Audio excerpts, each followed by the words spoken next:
Տիկին Ադամյան, Եվրոպական քաղաքական համայնքի գագաթնաժողովի շրջանակներում բազմաթիվ պաշտոնյաներ են եկել Հայաստան, Ֆրանսիայի նախագահը, Ուկրաինայի նախագահը, Թուրքիայի փոխնախագահը եւ այլ եվրոպական երկրների ղեկավարներ։ Ընդհանուր այս միջոցառումը ինչ է տալու Հայաստանին։ Գալու են, հա, Հայաստանը հայտնվի մի բա բոլորի ուշադրության կենտրոնում եւ հետո թողնեն գնան։ Ես կարծում եմ, որ ոչ։ Տեսեք, թերևս անկախ Հայաստանի պատմության մեջ նման ծավալի եւ գալիս են պետության առաջին դեմքերը համաժողով չի եղել։ Եկեք հաշվի առնենք նաեւ այն փաստը, որ հիմա համաժամանակյա մի քանի իրադարձություններ են լինելու, թե Եվրոպական քաղաքական համայնքի 8-րդ համաժողովն է լինելու, թե Հայաստան-Եվրամիություն առաջին համաժողովն է լինելու, թե Երևանյան երկխոսությունն է լինելու եւ վերջապես Էմանուել Մակրոնի իր մանդատի, այս երկրորդ մանդատի ընթացքում առաջին պետական այցը Հայաստանի Հանրապետություն։ Սրանք իրադարձություններ են, որ չեն կարող Հայաստանի Հանրապետության թե քաղաքական կշռի եւ դերի փոփոխության եւ վերջապես ես հույս ունեմ նաեւ, որ այս ամեն ինչը պետք է անպայման արտահայտվի տնտեսական առումով, ռազմաքաղաքական դաշինքներ կնքելու առումով։ Գիտեք, այն թերահավատությունը, որ ձեր հարցում այնուամենայնիվ ворցվում է, ես կարծում եմ գոյության իրավունք ունի, որովհետև այո, շատ մեծ է գայթակղությունը, որ բոլոր պետությունների 50-ից ավելի կամ 50-ից պակաս պետությունների ղեկավարներ կգան, գեղեցիկ նկարներ կլինի, կհայտնվենք բոլոր միջազգային մամուլի բոլոր առաջին էջերում կամ top 10-յակի առաջին բարձր դիրքերում, հետո բոլորը կհեռանան ու մենք էլի կմնանք մեր, ասենք, սովորական առօրյայի մեջ։ Այդպես չի լինելու, միանշանակ այդպես չի լինելու, համենայն դեպս Հանրապետություն կուսակցությունը, որքան էլ զարմանալի է 2018-ից հետո ամեն ինչ արել է, որ այդպես չլինի, որովհետև մեր բարձրացրած բոլոր հարցերը այսօր գտնվում են համաեվրոպական օրակարգի առաջին կետերում։ Դա վերաբերում է թե էներգետիկ անվտանգությանը, դա վերաբերվում է թե ատոմային էներգետիկայի զարգացմանը, դա վերաբերվում է Հայաստանի Հանրապետության հապկից դուրս գալու, ՆԱՏՕ-ի հետ հարաբերությունները փոխելու, խորացնելու, ընդհանրապես ռազմական, քաղաքական տարածաշրջանում ուժերի հավասարակշռության վերականգնման խնդիրներին, վերջապես ես չեմ կարող բնականաբար չհիշատակել, որ 2025-ի մարտին խորհրդարանը ընդունեց Եվրաքվեի նախաձեռնությամբ այն օրենքը, որի հիմքի վրա է այսօր։ Ես թվում է մենակ դա հիշում են այդ նախաձեռնության անդամները։ Ես կարծում եմ դա հիշում են նաև 64,000 քաղաքացիները, որոնք իրենց ստորագրությունը դրել են, պարոն Կիրակոսյան ջան։ Դա հնարավոր չի այդպես շրջանցել անցնել, որովհետև եվրոպական համենայն դեպս Եվրախորհրդարանում էլ, Եվրոպայի խորհրդում էլ, Եվրահանձնաժողովում էլ Հայաստան-Եվրամիություն հարաբերություններում այդ հարցը հնարավոր չի շրջանցել եւ չի էլ շրջանցվում։ Բոլոր դեպքերում եկեք փաստենք այն հանգամանքը, որ այն ստորագրահավաքի օրերին եւ բոլոր ամբիոններից մեզ ասում էին Եվրոպան ձեզ չի սպասում, Եվրոպան այսօր եկել է այստեղ ասելու մենք ձեզ սպասում ենք։ Պարզապես մամուլում արդեն հրապարակվում է հայտարարության նախագիծը, թե վերջում ինչ հայտարարվելու, եւ ըստ մամուլի հրապարակման Ազատությունն է հրապարակել հայտարարության նախագիծ, ասում է, որ որևէ պետություն չի ստանձնելու հայտ պատասխանատվություն, որ Հայաստանին սպասում են Բրյուսելում։ Սովորական ընթացակարգ ինչ կա այդտեղ զարմանալու։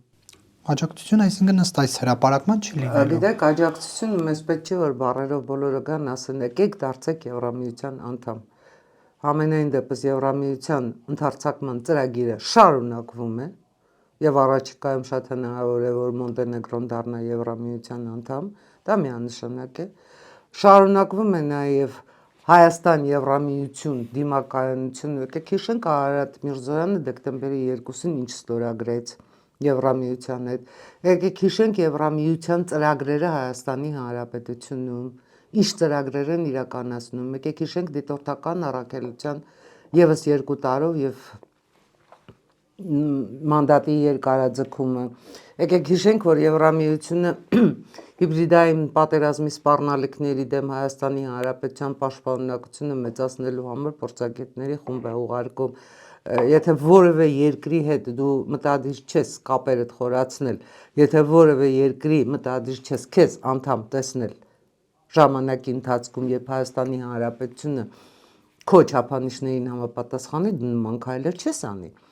Այստեղ խնդիրը ես ուզում եմ հրապարակավ հայտարարել, խնդիրը բնավ Եվրամիությունը չի։ Եվրամիությունը այո պատրաստ է մեզ ընդունել։ Խնդիրը մենք ենք։ Մենք պատրաստ ենք դեպի Եվրամիություն գնալ։ Արդյոք մեր պետությունում արվում են քայլեր դեպի Եվրամիություն գնալ։ Ձեզ հետ հարցազրույցներում Նարեկ ջան, ինչքան ենք մենք խոսել Հայաստանի Հանրապետությունում մոնոպոլիաների կրճատման, տնտեսության զարգացման վերաբերյալ։ Ինչքան ենք խոսել այդ թեմայով։ Հիմա մենք այդ հարցը լուծում ենք, թե չենք լուծում։ Վալբերիսը եւ Օզոնը ընդամենը մեկ էր եւ բոլորը խառնվեցին իրար։ Ինչքան ենք մենք այդ հարցը բարձրացրել, մրցունակ ապրանքներ արտադրելու։ Լավ, աշխարհում միայն մի Վալբերիս ու մի Օզոն կա ու վերջ։ Բա մյուս հարթակների մասին ինչու չենք մտածում, որտեղ մրցունակ ապրանքներ չունենք։ Դե տեսեք, դա սրան ընդառաջ է լինում։ Բնականաբար սրան ընդառաջ կարող են նաև ուրիշ քայլեր Դե թող լինել։ Մակրոնն այն մեկը լուծեն, այլ դրանք առաջարկեն։ Դա Մակրոնի լուծելու հարցը չի։ Դա Հայաստանի Չէ, ես Հանրապետության հասկանում եմ, որ դա Մակրոնի քաղաքականության լուծելու հարցը չէ, շրջագծում ասած այն է, որ մենք մեկ այլ դաշտում ենք գործնեություն ծավալում, բայց այլ դաշտի խաղացողների հետ ինչ որ հանդիպումներ, գագաթնաժողովներ են Հանրապետություն կուսակցությունը կազմակերպում։ որքան է ասել, որ երկու աթոռի վրա նստելու քաղաքականությունը իրեն չի արդարացնում, որ Հայաստանի Հանրապետության իշխանությունը պետք է կողմնորոշվի։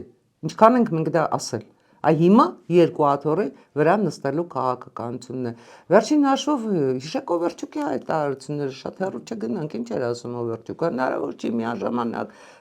ու բերում էր, ասենք, այն հնարավոր քայլերը, այսինքն այն սպառնալիքները, որոնք դնելու են Հայաստանի Հանրապետության առաջ։ Անում են մարդիկ։ Հիմա Վալբերիսը դրա ենք համար է մենք։ փակվել։ Ես չեմ կարծում, որ հանկարծ մեկ օրում պարզվեց, որ ջերմուկում ինչ-որ չգիտեմ ինչեր կան, մեկ օրում պարզվեց, որ մեր ապրանքների հետ ինչ-որ խնդիրներ կան, կամ այս քաղաքականությունը նորություն չի, այս քաղաքականությունը պարբերաբար է Դե չի ստացվում, Տիկին Ադամյան, Եկեք որ հիշենք, քանի կներեք։ անգամ է բացվում փակվում Լարսը տարվա մեջ, ընդ որում եղանակային պայմանների հետ բացարձակ ոչ մի կապ չունեցող։ Ռոսպոտրեբնadzorը հանկարծ ինչ մանրներ չգիտեմ, կյանքի հետ անհամատեղելի ինչ-որ բաներ է հայտնաբերում հայկական ապրանքների մեջ եւ դա Ռուսաստանի Կրեմլի քաղաքականությանը անհաջող Հայաստանի Հանրապետության ինքնիշխանությանը վերաբերվող ինչ-որ Հիմա այս Վալբերիսի Օզոնի ջերմուկի պատմությունը Օվերչուկի սպառնալիքի իրականացումն է։ Միանշանակ այո։ Այո։ Ինչի մասին է խոսքը, իհարկե, օմուտ չի։ Մարդիկ փորձում են կասեցնել։ Ռուսաստանը հիմա գերխնդիր ունի Որ ինչ, որ օրինակ ասենք ջերմուկի ժողովուրդը Վալբերիսում առևտուր անող այդ որպեսզի դուրս գան Հայաստանի Հանրապետության ներսում անկայուն վիճակ ստեղծեն, մարդիկ ուզում են փողոց դուրս գալ, դուրս բերել մարդկանց փողոց, որպեսզի Հայաստանի Հանրապետությունում ստեղծվի անկայուն իրավիճակ։ Դա է միակ խնդիրը ընտրություններից առաջ։ Դա է միակ խնդիրը։ ստացվում է։ Կարծում եմ, որ չի էլ ստացվելու ընդհանրապես։ Բա հազարավոր մարդիկ իրենց Հազարավոր մարդիկ զգուշացված էին, հազարավոր մարդիկ շատ լավ հասկանում են, թե ինչ խնդիրների առաջ են իրենք կանգնելու, եթե շարունակեն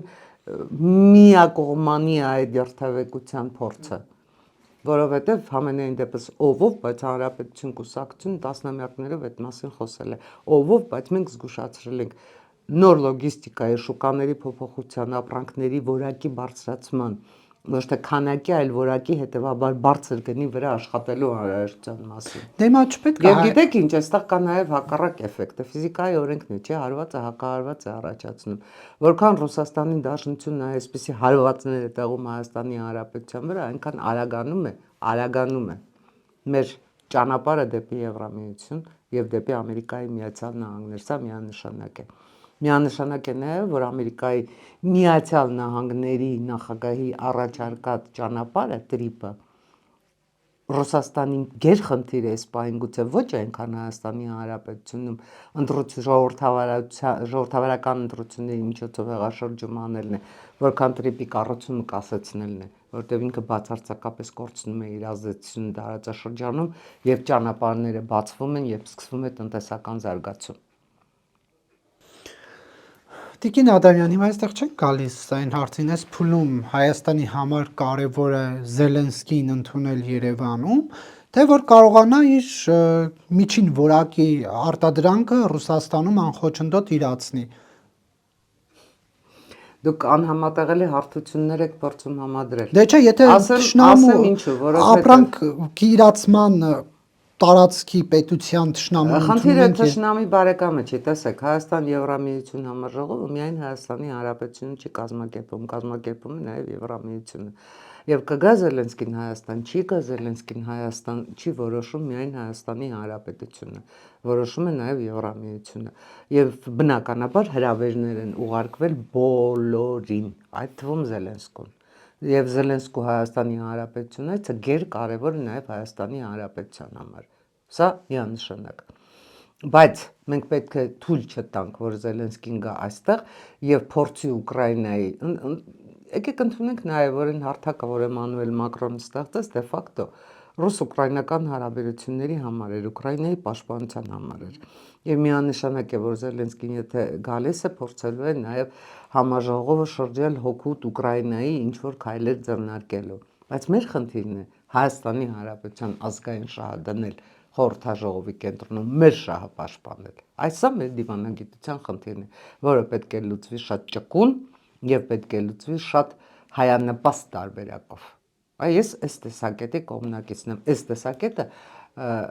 երեք Հանրապետություն կուսակցության նախագահ Արամ Սարգսյանը բարձրաձայնել է։ Հակառուսական հայտարարությունն անխուսափելի է այս պարագայում Տիկին Ադամյան, դա ինչ հետևանքներ է ունենալու մեր համար։ Գուցե ջերմուկի 1.100.000 շիշը դառնա 2.200.000։ Մենք ինչքան պետք է նստենք վախենանք, որ մենք ազգային շահերից բխող որևէ քայլ չանենք, որպեսզի դա չգնահատվի հակառուսականություն։ Կարող եք այդ հարցին պատասխանել։ Միևնույնն է դա գնահատվելու է հակառուսականություն։ Որևէ խորհրդաժողով Հայաստանի Հանրապետությունում չէր եղել, դեռ նույնիսկ մտադրություն չկար, տեղեկատվություն չկար նման մտադրության մասին։ Մարիա Զախարովան էլ, Լավրովն էլ, Պեսկովն էլ պարբերաբար հայտարարում էին, որ Ամերիկայի Միացյալ Նահանգների եւ Եվրամիության միակ խնդիրը տարածաշրջանում Ռուսաստանի վտարումն է։ Որևէ նման խորհրդաժողով չկար։ Դա նրանց քաղաքականությունն է։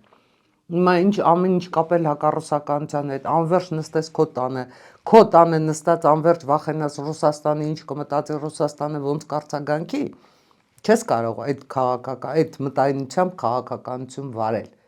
Ի վերջո, որևէ կապ չունի Հայաստանի Հանրապետությունը ինչ է անում, Ռուսաստանը անում է իր շահերից բխող քայլեր։ Ռուսաստանը անում է իր շահերից բխող քայլեր։ 2016-ի պատերազմը ինչի մասին էր։ Ռուսաստանի դիրքորոշման փոփոխության 2020-ի պատերազմը ինչի մասին էր։ Հայաստանի Հանրապետությունն այդ պատերազմը հրահրել։ Դա Ռոբերտ Քոչարյանի պայծառ միտքը կարող է նման տեսակետի հանգել։ Բայց դա իրականության հետ որևէ աղերս չունի։ Հիմա ինչ մենք նստենք անverջ վախենանք Ռուսաստանից, թե մենք անենք այն քայլերը, որոնք մեզ դարձնում են անխոցելի Ռուսաստանի եւ Ռուսաստանի պես մտածողների համար։ Վատ երշիկ արտադրում Հայաստանը ու դա սպառվում է Ռուսաստանում, Ռուսաստանը օքեյ է դրա հետ, բայց հիմա այլ բան ես անում, որը Ռուսաստանի սրտով չի։ Եթե դու եթե երշիկիդ որակը չես բարձրացնում, ուրեմն կախման մեջ ես հայտնվում եւ պետք է այո նաեւ նրան բան անես, նրա հաճո որոշումներ, գործողություններ կատարես։ Չես ուզում նրա Ռուսաստանին հաճո լինես, ուրեմն արտադրանքիդ որակը բարձրացրու, որ այլ տեղեր էլ վաճառես, ռուսական շուկայից կախված չլինես։ Հիմա մենք ոչ բան ենք անում, ապրանքի որակն ենք բարձրացնում, ոչ այլ շուկաներ ենք փնտրում այն տեմպերով, որ պետք է։ Մի հատ էլ ասում ենք Ռուսաստան մի նեղացի մեզանից։ Ռուսաստանը նեղանում է չի։ Քավլիցը ես Ռուսաստանին պաշտպանելու կամ փաստաբանությունը ես հասկանում եմ, որ դուք որևէ կողմի փաստաբան չեք, դուք ճշմարտության փաստաբան եք, եկեք դա այնուամենայնիվ ֆիքսենք որպես մեկնակետ։ Բայց այստեղ դուք ինձ հրաշալի շանս եք տալիս հայտարարելու, որ այդ վիճակը փոխելու համար Հանրապետություն կուսակցությունը պարտադիր պետք է լինի խորհրդարանում։ Անհրաժեշտությունը Հայաստանի Հանրապետության հերթական գումարման հունիսի 7-ի ընտրություններով ձևավորվել է խորհրդարանում այն քաղաքական ուժի ներկայությունը հնարավորինս մեծ խմբակցությամբ, որպեսզի այլևս ոչ դուք, ոչ որևէ այլ լրագրող նման հարցեր չբարձրացնի, որովհետև մենք հենց այդ խնդիրների մասին ենք խոսում։ Որովհետև մենք հենց այդ խնդիրները լուծելու համար ենք գնում խորհրդարան, որովհետև մեզ համար գերկարևոր է Հայաստանի Հանրապետությունում բյուջեի կառուցվածքի եւ տնտեսության կառուցվածքի փոփոխությունը։ Գերկարևոր է։ Ընտրություններին կանրադառնանք Մակրոնի այցը, նաև որպես Ֆրանսիայի նախագահ պետական այց է ունենալու Հայաստանի Հանրապետություն, դա ինչ է տալու մեզ։ Պաշտոնավարման վերջին շրջանն է, հեռացող նախագահ։ Պաշտոնավարման վերջին շրջանը կարծում եմ սպարագայում այդքան մեծ դեր չունի, որովհետև տեսեք, Ամերիկայի Միացյալ Նահանգների հետ էլ վերջին օրերին Բլինկենի Բայդենի վարչակազմի վերջին օրերին մենք կնքեցինք մի համաձայնագիր, որը Թրամփը շարունակեց ու ավելի զարգացրեց։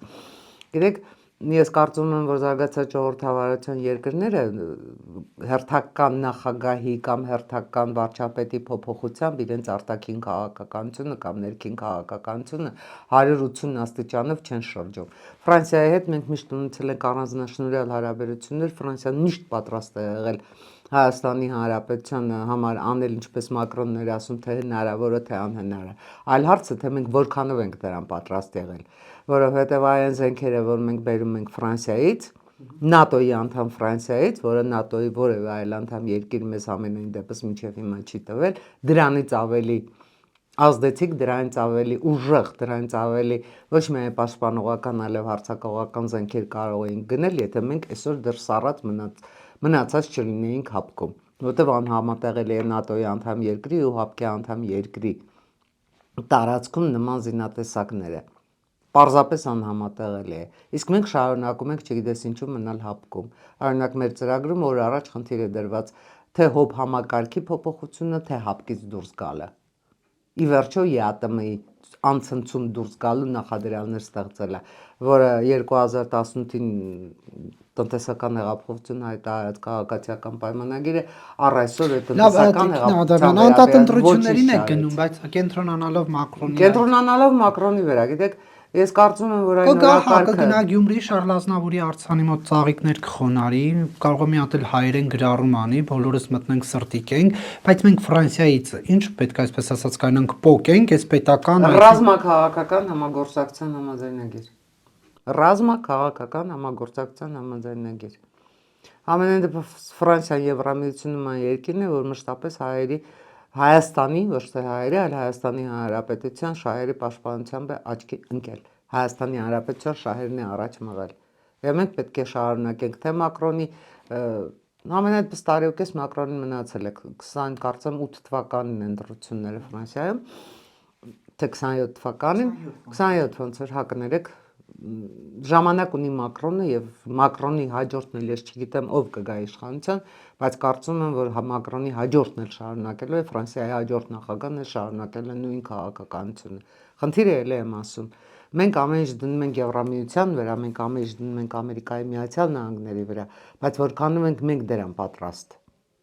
Քայլերը մենք պիտի ձեռնարկենք, որտեղ մեր շահերից է բխում, մեր պետության շահերից է բխում, յուրաքանչյուր հայի շահերից է բխում, պետության թե պաշտպանված, թե զարգացող լինելը, ներդրումներ բերելը։ Լավ, Տիկին Ադամյան, գանք նախընտրական ծրագրին, դուք նշեցիք, որ սա մի բան հստակեցնեմ, որ նշել եք դուրս գալ Ռուսաստանի հետ հոբ համակարգից միջև այս թվականի 26 թվականի դեկտեմբերի 1-ը եւ հապկից դուրս գալ 1 տարվա ընթացքում ու ռազմական համագործակցության պայմանագրեր Միացյալ Նահանգների ու Ֆրանսիայի հետ։ Սա դուք ասում եք խորհրդարան անցնելու դեպքում, թե իշխանություն ստանձնելու դեպքում։ Երկու դեպքում էլ։ Ընդդիմադիր խմբակցությունը ոնց է։ Ընդդիմադիր խմբակցությունը այդ հարցը պետք է բարձրացնի։ Ընդդիմադիր խմբակցությունը չի կարող այդ հարցը չբարձրացնել։ Լավ, բարձրացրեցիք, բայց ոնց եք մինչև դեկտեմբեր Ռուսաստանի հետ հոբից դուրս գալու ընդդիմադիր խմբակցության կարգավիճակ։ Սա մոլորեցնել չէ ընտրողը։ Բացարձակապես մոլորեցնել չի։ Շատ լավ, ընտրել եմ ձեզ 10 եթե դա մոլորեցնել է, այդ պարագայում բոլորը մոլորեցնում են ընտրողին։ Իսկ մարդիկ, որ հայտարարում են, որ Կարեն Կարապետյանը մեկ ամիս հետո վարչապետ է լինելու, դա ինչ է, Սամվել Կարապետյանը, Մեկ ամիս հետո վարչապետ է լինելու, դա ինչ է ընտրողը Հայ սիրաշահել է։ դուք հիմա ձեր խնդրահարույց Մենք իրավիճակին չեք քողարկում նրանց խնդրահարույց մենք իրավիճակը։ որևէ մեկին մոլորեցնելու խնդիր չենք դնում, մենք դնում ենք կենսական խնդիրներ։ Տեսեք, պարոն Եվ Սարգսյանը, ամեն ինչ ձեր կուսակցության կախված է։ ղեկավարը ասում է Նիկոլ Փաշինյանը մեծամասնությամբ 50+1-ով ընտրված է, դուք քվեները տվեք մեզ։ Այսինքն դուք այս գլխից գիտեք, որ իշխանություն լինելու է ԿՊ-ն։ Հիմա դուք Մենք պրագմատիկ ենք եւ մենք ռեալիստ ենք, պարոն Կարապետյան։ Նա Կիրակոսյան, Պարոն եթե կարելի է։ Կիրակոսյան, այնքան Կարապետյանն ասի, կներեք ձեզ արդեն Կարապետյան որակեցի։ Տեսեք, եկեք բաց աչքերով նայենք իրականությանը։ Քաղաքացիական պայմանագիրը բոլոր շանսերը ունի 50+1 հավաքելու։ Եվ մենք այդ իրավիճակը չենք կարող շրջանցել, դնել մի կողմ ու բոլորին ասել, մենք գալիս ենք իշխանություն դառնալու, որովհետև այս պահին Հայաստանի Հանրապետությունում ներքաղաքական իրավիճակը, արտաքին քաղաքական իրավիճակը դա դրա որևէ հիմք չի տալիս։ Եթե խոսքը վերաբերեր 2031-ի ընտրություններին, այո, մենք ասեինք 2031-ին մենք գալիս ենք իշխանության լինելու, բայց 2026-ին ցավոք քաղաքացիական պայմանագրի շանսերը շատ ավելի մեծ են, քան մեր շանսերը։ Եվ այո, քաղաքացիական պայմանագիրը 50+1-ը ոնց ուզում եք վերցրեք հավաքելու է։ Մեր խնդիրն է գալ խորհրդարան եւ բարձրացնել պետության համար կենսական խնդիրները, բարձրացնել ու հասնել լուծումների։ Տիկին Ադամյան, շատ լավ։ Դուք ընդդիմադիր խմբակցության կարգավիճակով ինչպես եք կարողանալու Հայաստանի հոպը դուրս բերել Ռուսաստանի հետ համատեղ այդ հոպը ինչպես եք կարողանալու առանձնացնել։ Դուք խորհրդարանում չեք կարողանալու, օրինակ, եթե նախագիծ լինի, դրա կողմ քվեներն ապահովեք, գործադիրի վրա գործադիրում որոշում կայացնելու հնարավորություն չկա։ Հարցեր անսահմանափակ, ելույթներ անսահմանափակ, բայց դա օգուտ տալու է։ Գիտեք, այդ տրամաբանությամբ ընդհանրապես քաղաքական կուսակցությունները պետք է ծրագիր չներկայացնեին, որովհետև միևնույնն է, եթե խորհրդարան չեն անցնում ինձ ծրագիրը ոչ մեկին պետք չի, եթե խորհրդարանն են անցնում սահմանափակ թվով, որևէ ոչինչ անել չեն կարող։ Այդ ձեր մատնանշած տրամաբանությամբ։ Մենք ասում ենք այն ամենը, ինչ անհրաժեշտ է Հայաստանի Հանրապետությանը։ Եկեք հիշենք, թե այդ հոբ համակարգը իրեն ինչպես դրսևորեց 2020-ին եւ հետո Հայաստանի Հանրապետության տարածքում հարձակումների, անօթաչուների եւ այլնի վրա Ռուսաստանի Դաշնությունը այդ հոբ համակարգը աշխատեցրեց։ Միանշանակ է, չէ՞ որ այդ հոբը չի գործում։ Հիմա դուք ասում եք ինչու եք նման խնդիր դրել։ Նման խնդիր դրել ենք, որովհետեւ եթե օդը պաշտպանված չի, ցամաքում եղած բոլոր մյուս զենքերը կարող են վերածվել մետաղի ջարդոնի, որովհետեւ եթե դուրս չեն գալիս հապկից, մեզ լուրջ չեն ընկալում արևմուտքում, որովհետև արևմուտքի ՆԱՏՕ-ի անդամ երկրները մեզ այդ ռազմաքաղաքական համագործակցության Հայաստանի Հանրապետությանը անհրաժեշտ ուժերի հավասարակշռություն վերականգնելու անհրաժեշտ զինատեսակներ Հայաստանի Հանրապետությանը չեն վաճառում։ Ինչի մասին է խոսքը, ում ենք մոլորեցնում։ Մենք ասում ենք ճշմարտությունը։ Եթե ճշմարտությունն ասել է հիմա քաղաքական դաշտում, որակվում է մոլորեցնել, ես հստակ Չէ, այն որ օրինակ դուք ասում եք, որ պետք է դուրս գալ հոբ համակարգից կամ հապկից եւ ներկայացնում եք դրա պատճառները կամ հիմնավորումները ձեր տեսանկյունից, դա նորմալ է քաղաքականության առումով, բայց դուք խոստանում եք դա անել 6 ամսվա ընթացքում։ Հիմա այստեղ հարց առաջանում, դա դուք ինչպես եք անելու։ 6 ամսվա ընթացքում անելը ունի իր տրամաբանությունը։ Տեսեք, հապկից դուրս գալու համար մենք պետք է նախ այդ ներկայացնենք կազմակերպություն է, որը ունի ներքին կանոնադրությունը։ Կանոնադրությունների հետ կապված այդ հարցերն են այդտեղ ֆիքսված։ Մենք գնացել ենք օրենքի տառին համահունչ։ Լավ, ֆիքսենք, որ դուք խորհրդարան անցնելուց հետո, անկախ նրանից իշխանության թե ընդդիմության կարգավիճակը, այդ բոլոր խնդիրները միանշանակ բարձրացվելու են։ 6 ամսվա ընթացքում պետք է, չէ, դուք չեք ասում կբարձրացնենք, դուք ասում եք դուրս կգանք։ Մենք ասում ենք, որ եթե մենք մտանք խորհրդարան, մենք այս խնդիրները լուծելու ենք։ Արձանագրենք։ Իսկ եթե իշխանություն օրինակ լինում է Սամվել Կարապետյանի ուժը, ինչպես է։ Տեսեք, Նարեկ, ձեր բոլոր հարցերը տրամաբանորեն սկսվում են եթեով։ Այսինքն նա նշանակում է, քանի խորհրդարանական ընտրությունները չեն եղել եւ արդյունքները հայտնի չեն, բոլոր խոսակցությունները սկսվելու են եթեով եւ ավարտվելու են ապայով։ Եկեք արդյունքներից հետո, եթե հնարավոր լինի հանդիպենք ու ես ձեր բոլոր հարցերին արդեն առանց եթերների կպատասխանեմ, որովհետև քանի դեռ չկան այդ արդյունքները, քանի դեռ քաղաքական ուժերը ով ինչքան, քանի տոկոս է հավաքել, քանի մանդատ ունի, կլինի կոալիցիա, թե չի լինի կոալիցիա, ինչ հարցեր կբարձրացվեն այդ ընթացքում, այս ամեն ինչը քանի չլինի, մեր խոսակցությունը կարող է մինչև դարավերջ շարունակվել նույն ոգով, դուք կասեք եթեն, ես կասեմ բայցը։ Անվտանգության մյուս բաղադրիչը ձեզ համար պրոֆեսիոնալ բանակի անցումն է, դուք բանակը անվտանգության ապահովման հարցում առաջին տեղում եք դնում։ Մենք կարծում ենք, որ Հայաստանի Հանրապետության անվտանգության թիվ 1 երաշխավորը Հայաստանի Հանրապետության ազգային բանակն է, բայց Հայաստանի Հանրապետության ազգային բանակը, ինչպես ցանկացած որևէ երկրի սոսկ բանակ չի կարող այդ երկրի անվտանգությունը ապահովել։ Այստեղ պետք է ներառել թե արտաքին քաղաքականության փոփոխությունը, համենայն դեպս պետք է ներառել տնտեսությունը, գլխավոր խնդիրների խնդիրը, որովհետև հաղթում են ամենայն դեպս այն պետությունները, որոնք ունեն շատ ավելի ուժեղ տնտեսություն։ Եվ տնտեսության զարգացումը մեզ համար գրեք անվտանգությունը համակարգ է։ Անվտանգությունը չի կարող միայն բանակ լինել։ Անվտանգության համակարգում ներառվում է թե պարենային անվտանգությունը, թե տնտեսական անվտանգությունը, թե էներգետիկ անվտանգությունը, թե ժողովրդագրական անվտանգությունը, որ շատ կարևոր հարց է։ Եվ միայն ուժեղ տնտեսությունն է մեզ հնարավորություն տալու ուժեղացնել Հայաստանի Հանրապետության ազգային բանակը։ Իշխող ուժ օրինակ բանակը դրել է ամենավերջին տեղը անվտանգության ապահովման հարցում իրենց համար առաջին տեղում միջազգային իրավունքն է, երկրորդ տեղում փոխկապակցվածությունը երկրների հետ, օրինակ Ադրբեջանի հետ փոխկապակցվածության հիմք դրել են թրիփը, որ երկու երկրների համար դա օգտակար բան է եւ հանուն դրա պատերազմ չլինի։ Սա իրատեսական է։ Կարծում եմ դուք այդ հարցը պետք է իշխող ուժի Բայց դուք իրենց հետ եք մրցելու։ Ես կարծում եմ, որ մեր ծրագրում ամեն ինչ ասված է այդ թեմայով։ Մենք կարևորում ենք տնտեսության զարգացումը իբրև բանակի զարգացման հիմք եւ պետության ինքնիշխանության դույզն ինչ ինքնիշխանության, ինչ ասեմ, որևէ չափով ինքնիշխանությունը չվտանգել է, որովհետև տեսեք, այդ ինքնիշխանությունը բոլորը ասում են, ինչպես ասում են հիբրիդային պատերազմը, եւ թերևս որևէ մեկը կոնկրետ նյութական չի պատկերացնում, թե դա ինչ է։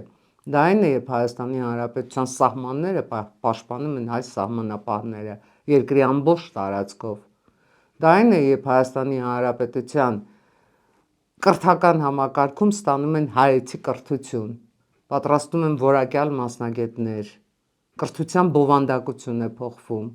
եւ դպրոցը եւ բուհը ավարտածը կարողանում է կյանքում իր ճանապարհը գտնել, ոչ թե, ասենք, ստիպված գնում է այլ ոլորտներում աշխատելու, որովհետեւ իր մասնագիտացումով ինքը ճանապարհ չունի անցնելու։ Ցանկացած պարագայում գերկարևոր է կենսամակարդակի բարձրացումը, որովհետեւ դա ժողովրդագրական պատկերի փոփոխման հիմքում է։ Շատ հարցերի շատ բարդ հանգույց է այստեղ։ Եվ այդ բարդ հանգույցի բոլոր այսպես թելերը, այն Արիադնայի կծիկի պես մենք լավ դասավորել ու պահել ենք մեր ձեռքում, մեր ահինգ ծրագրի հիմքում։ Ինչու ահինգ։ Որովհետև 5 կետից է բաղկացած։ Անվտանգություն, արտադրություն եւ աշխատատեղեր, արժեքներ, արտահայտություն։ Դուք քանի 100,000 աշխատատեղ եք խոստանում։ Մենք պոպուլիստական խոստումներ չենք տալիս, պարոն Կիրակոսյան ջան։ Մենք փորձում ենք արտադրությամբ եւ աշխատատեղերի ստեղծումով երկիր զարգացնել, դա ինքնանպատակ չի։ Դա ինքնանպատակ չի, որ ասենք, դա գիտեք, ոմանք խոստանում են 300,000, մենք էլ դե խոստանում էլ ինչ, 500,000 ենք խոստանում։ Ոչ, մենք դնում ենք կոնկրետ ինչպես կարելի է աշխատատեղեր ստեղծել, որ ոլորտներում, ինչքան ժամկետում։ Տիկին Ադամյան, ձեր ծրագրում եկեղեցու բարեփոխման հետ կապված բան չկա, դա Ով ասեց, շատ լավ էլ կա։ Կա դուք եք կաթողիկոսին հեռացնելու արժեքների մեջ հայ առաքելական եկեղեցուն եւ մշակույթին անդրադարձ կա, թերևս ուշադիր չեք եղել այդ կետին։ Մենք կարծում ենք, որ հայ առաքելական եկեղեցին չի կարող լինել պետության մեջ։ Հայ առաքելական եկեղեցին Հայաստանի իբրև պետության անկախտելի մասն է։ Եվ այո, բարեփոխումների կարիք ունի, որովհետև դեռ Վազգեն վեհափառի ժամանակ այդ խնդիրը դրվեց Դարեր առաջ դրված կանոնադրության փոփոխության խնդիրը դրվեց, հանձնախմբեր ստեղծվեցին, բայց մինչև այդ հանձնախմբերը աշխատեցին թերևս մինչև 2010 թվականը։ Այսինքն եկեղեցին իր ներսում իր կանոնադրության փոփոխության մեր օրերի ժամանակի շնչին համապատասխան փոփոխությունների կարիք ունի, նաև ծիսակարգային փոփոխությունների կարիք ունի, բայց դա չի նշանակում, որ պետությունը պետք է խառնվի եկեղեցու գործերին եւ եկեղեցու փոխարեն եկեղեցու կանոնակարգ փոխի, եկեղեցին ինքը դա պետք է անի։ Դա մենք աշխարհիկ պետություն ենք, բայց պետություն եկեղեցի հարաբերությունները պետք է կանոնակարգված լինեն, չի կարող պետությունը եկեղեցու հետ կռիվ ունենալ կամ եկեղեցին պետության հետ կռիվ ունենալ, որովհետև այս երկուսի միասնությունն է հենց պետականության հիմքում։ Եվ Տիկին Ադամյան, այս ընթացքում տեսնում ենք, որ սոցիոլոգիական հարցումներ են հրապարակվում, որտեղ առաջին հորիզոնականներում ԿՊՆ, Սամվել Կարապետյանը, Ծառուկյանը, Քոչարյանը երբեմն տարբեր հարցումներում իրենք տարբեր հորիզոնականներում են լինում, բայց ամեն դեպքում իրենք են, իրենց շուրջ են այդ ամեն։ Սրանից ինչ հետևություններ է կանում։ Իսկ ում համար է գաղտնիք, թե սոցիոլոգիական հարցումների նպատակը ինչ է։ Բնականաբար սոցիոլոգիական որևէ հարցում չի արտահայտում հասարակության մեջ եղած տրամադրություններին, համառեք չէ այդ տրամադրություններին։ Այս բոլոր սոցիոլոգիական հարցումների միակ նպատակը հասարակական կարծիքի վրա ազդելն է։ Եվ ես նաև զգուշացնում եմ ոչ միայն ձեզ, որ չզարմանաք, այլև զգուշացնում եմ այս պահին հիմա մեր բոլոր ունկնդիրներին, որ Հանրապետություն կուսակցությանը 1.1%-ից երբևէ ավել չեն տալու ոչ որևէ հարցումով։ Դա նաև քաղտեխնոլոգիա է։ Մեզ մշտապես էլ տոկոսները իջացրել են, բայց մենք մշտապես գնացել ենք ու դրա եռակին քառակին Երևանի ավականու ընտրություններում 11-ակին ենք հավաքել։ Այս հարցումները, ասում եմ, հասարակական կարծիքի վրա ազդելու դեզինֆորմացիայի նպատակ ունեն եւ պետք չէ ապավինել սոցիոլոգիական որևէ հարցումի։ Այ որ ձեզ բարձր տոկոսներ տային։ Ես նույն բանը կասեի, երբ որ մեզ բարձր տոկոսներ տային, որովհետեւ ես շատ լավ հասկանում եմ քաղտեխնոլոգիաներից, շատ լավ հասկանում եմ հիբրիդային պատերազմի առանձնահատկություններից եւ շատ լավ հասկանում եմ, թե ընտրություններից առաջ ինչ քաղաքականություն է վարվում Հայաստանի Հանրապետությունում արտաքին ուժերի թելադրանքով։ Որ ուժերի։ Ձեզ ոչինչ չեն ասում մատրոշկաները, չաթբոտերը, Վագների խմբի հետ շրջանակներում ձևավորված Հայաստանի Հանրապետության դեմ հարձակումները, այ հենց այդ ուժերի։ Որովհետև էլ եմ կրկնում, օգտվելով Հայաստանի Հանրապետությունում ժողովրդավարությունից, ժողովրդավարական հնարավորությունները օգտագործելով փորձ է արվում պայքարել ժողովրդավարության դեմ, այդ ժողովրդավարությունը շրջել 180 աստիճանով եւ հեղաշրջում անել Հայաստանի Հանրապետությունում, որովհետև Հայաստանի Հանրապետությունը ըստ իրենց տրամաբանության պետք է վերադառնա 20-րդ դար։ Ըստ իրենց տրամաբանության։ Գիտեք, ես ձեզ մի հարց եմ ուզում տալ։ Որևէ մեկի համար հարց չի Սամվել Կարապետյանի քաղաքական ուժի վերաբերյալ ինչու են օրը 1 հակակոռուպցիոն կոմիտեն քննչական մարմինները նման տեսած ձայնագրություններ կամ տեսագրություններ կամ հաղորդագրություններ այդ ամեն ինչը կարող է կեղծ լինել, այդքան ծավալով կարող է կեղծ լինել, զվարթնոց մտած ճամպրուկներով ռուբլիներն էլ են կեղծ դրամ են բերում Հայաստանի Հանրապետություն։ Մարդիկ եթե ուժեղ են, այսինքն Ռուսաստանը ներգրաված է այդ պատմության մեջ, FSB-ում միամիտ մարդիկ էին նստած, ասում էին ճամպրուկի մեջ փողերը լցեք, գնացեք։ Այսինքն ուզում եք ասեք Հայաստանի Հանրապետությունը այնտեղ ճամպրուկներով ինչ որ մեկը Չէ, ուզում եմ ասեմ, որ հարց առաջանում։ Խնդիրը միայն FSB-ն չի, խնդիրը միայն FSB-ն։ Այդ պարզունակ են այդ փողերը բերում ընտրություններին։ Ես կարծում եմ, որ նույնքան պարզունակ ձևով նույնքան եւ ավելի ծավալի փողեր մտան Մոլդովա։ Մտան, չէ՞։ Իլան Շորի կուսակցությունն էլ ընտրություններից այստեղ դուք ինձ համար էլի հնարավորություն եք տալի խոսելու մի շատ կարևոր խնդրի մասին։ Ինչ, բայց բոլորս էլ գիտեինք, որ խորհրդարանական ընտրությունները հայտնվելու են այն նման հարվածների տակ։ Իսկ ինչ են արել Հայաստանի Հանրապետության գործող խորհրդարանի օրենսդիրները օրենսդրորեն մեզ պաշտպանված դարձնելու, օրենսդրորեն ժողովրդավարությունը պաշտպանելու համար։ Տեսեք, մենք հարցազրույց ենք անում մայիսի 3-ին, երբ կենտրոնական ընտրական հանձնաժողովը համենայն դեպս ուժեղ Հայաստանին, հակառակ այդ բոլոր հրապարակումների, թե հակակոռուպցիոնի, թե քննչական մարմինների, հակառակ այդ ամեն ինչի գրանցեց, որովհետև չէր կարող գրանցել փաստաթղթերում որևէ, ասենք, ըստ փաստաթղթավորման որևէ պատճառ չգտնելով։ Իսկ ինչ են արել օրենսդիրները, որպեսզի մենք օրենսդրորեն պաշտպանված լինենք, որ ընտրությունները լինեն մրցակցային, որպեսզի արտասահմանից օլիգարխներ չգան եւ այստեղ փողով իշխանություն չգնեն։ Հարց է, չէ՞ սա։ Շատ կարևոր հարց է։ Մրցակցային պայմաններ կան ընտրություններում, ես կարծում եմ, որ չկան, եւ Սամվել Կարապետյանի գլխավորած քաղաքական ուժը ընտրություններին մասնակցելու իրավունք չունի։ Նույնիսկ կենտրոնական ընտրական հանձնաժողովում նրանց գրանցումից հետո։ Տեսեք, Տիկին Ադամյան, Սամվել Կարապետյանի թիմակիցներն ասում են, որ սրտացավ ուժեղ հայաստանցիները իրար հետ քննարկում են երկիր ուժեղացնելու հարցը, իսկ Քյաբաբ ուտելով։ Դուք քյաբաբ չեք ուտում։ Երեք մենք հեռախոսով չենք քննարկում ում ինչքանի քյաբաբ տանք։ Առավել եւս ամենայն դեպս մենք մեր հայրենակիցներին ոչ հեռախոսով, ոչ մեր արտոնին խոսակցություններում նման որակումներ չենք տալիս։ Շուն ուշանգյալներ մեր շրջապատում վստահեցնում եմ ձեզ, պարոն Կիրակոսյան ջան, չկան։ Դա ասում են Նիկոլ Փաշինյանի խոսույթն է, նա ազգային ժողով բերեց։